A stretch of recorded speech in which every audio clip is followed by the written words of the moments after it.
So Kevin Spacey is now officially homeless after losing his $5 million Baltimore home. And what's even more unbelievable is that this shocking fall from grace isn't some tabloid exaggeration or internet rumor.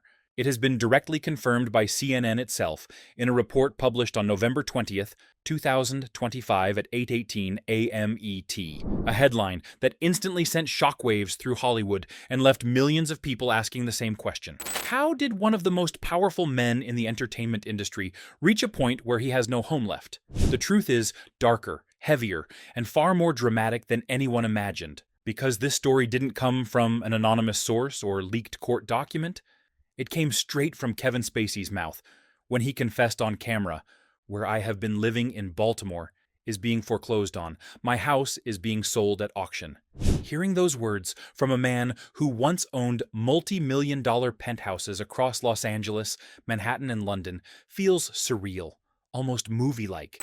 But this is the real world, and this is the real ending of what used to be a legendary career. The reporter, sitting across from him, reminds him that it has been over a year since his emotional interview on Piers Morgan Uncensored, the one where audiences saw a rare moment of vulnerability. But now, the situation has spiraled into something even more devastating. Spacey tries to steady himself when he admits, "I'm not quite sure where I'm going to live now," a line that lands like a punch. Because it's not just a celebrity losing a luxury property. It's a man losing the last physical piece of his previous life. When he's asked why his home is being taken, he doesn't blame anyone. He doesn't deflect. He answers honestly, "Because I can't pay the bills that I owe." And that is the moment the conversation turns from sad to tragic. Because for nearly 8 years, Kevin Spacey has been bleeding financially while bringing in little to nothing. But the interview becomes even more intense when the reporter asks the question everyone was thinking, but nobody wanted to say out loud. "How much money do you have?" Spacey looks him in the eye and gives the most brutal, hauntingly simple answer. "None." One word. That's it. One word that carries the weight of an empire collapsing. The silence that follows says everything. But the reality becomes even bleaker when the reporter pushes further. "Are you in debt?" And Spacey answers, "Yes, millions, many millions." There is no dramatic pause, no hesitation, no attempt to soften the blow. Just flat truth from a man who once stood at the top of Hollywood. And then, as if the financial devastation wasn't enough, Spacey reveals another piece of his reality, telling the Telegraph that he is now living in hotels and Airbnbs. "I literally have no home," he says, explaining that the costs over these last 7 years have been astronomical. "I've had very little coming in and everything going out." Think about that for a second. A man who once signed multi-million-dollar contracts is now floating from rental to rental, unsure where he'll sleep next week. To understand how Kevin Spacey reached the lowest point of his life, you have to rewind the clock to 2017, the year when everything changed. It began with actor Anthony Rapp publicly accusing Spacey of sexual misconduct, claiming the incident happened decades earlier when Rapp was a minor. And that single allegation ignited a worldwide firestorm within hours. More individuals came forward with their own accusations Spacey denied, but Hollywood reacted with record-breaking speed. Netflix cut ties with him instantly, removing him from House of Cards. A major film that had already completed shooting digitally erased his performance and reshot entire scenes with a different actor. Studios backed away, brand deals died overnight, and the entertainment world that once embraced him shut its doors completely. Legal battles began piling up like falling dominoes.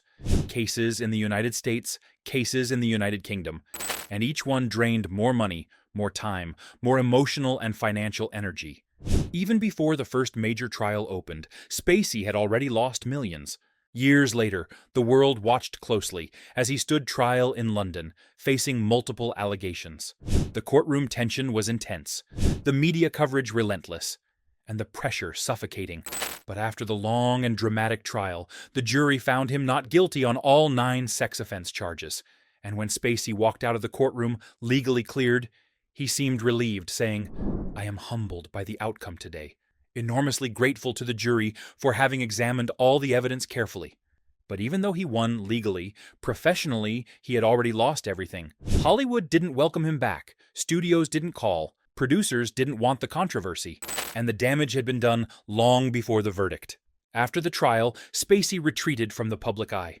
He performed small artistic readings in Cyprus, not blockbuster films.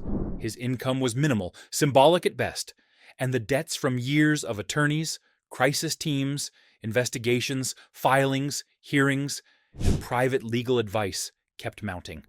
Insurance didn't cover everything. Legal fees never stopped. Interest piled on top of interest. And while the rest of the world moved on to new scandals and new stories, Kevin Spacey lived quietly in his Baltimore home, the last major property he still controlled, until even that sanctuary was taken from him. Behind closed doors, the bills continued to grow. Mortgage notices, attorney invoices, costs of travel for court appearances, settlement negotiations, all of it pulling him deeper into a place that even Hollywood's harshest critics didn't expect him to reach. And then came the foreclosure notice, the final blow. When the bank seized the Baltimore property, his last remaining home, Kevin Spacey officially became homeless, a reality he confirmed himself, not through PR statements, not through spokespersons, but with his own voice. My house is being sold at auction. Yet even in this darkest moment, there is a twist that keeps people watching. A twist that feels almost surreal because of how unexpected it is. Despite being homeless, despite being millions in debt, despite being rejected by Hollywood for nearly a decade, Kevin Spacey believes his story isn't over. He reveals that he is in touch with extremely powerful people who want to put him back to work, saying, and that will happen in its right time. He even mentions two names that shook the internet, Martin Scorsese and Quentin Tarantino, saying, if Martin Scorsese or Quentin Tarantino call my manager Evan Lowenstein tomorrow, my exile will be over. I will be incredibly honored and delighted when that level of talent picks up the phone. It's a bold statement. Some see it as hope, some as denial, but it shows one thing clearly. Kevin Spacey is not ready to disappear. The reporter finally asks him, what are you going to do now? And Spacey answers with a line that feels like the closing moment of a Hollywood movie. Get back on the horse. No speech, no explanation. Just a man who has lost everything, deciding he will still try. Today, Kevin Spacey stands at the lowest point of his life. Homeless, in debt, isolated, and caught in one of the most dramatic downfalls in Hollywood history. Some people believe he deserves a second chance because he was legally found not guilty, while others believe his career is permanently over, regardless of the verdict. Hollywood itself remains divided, but beyond the debates and headlines, one truth stands unshaken. Kevin Spacey's collapse from multi-million-dollar homes, global acclaim, and legendary status to debt, homelessness, and uncertainty is almost Shakespearean in scale. And as the world watches, one question remains unanswered. Is this the final chapter of his story, or just the darkest point before a comeback? Only time will tell.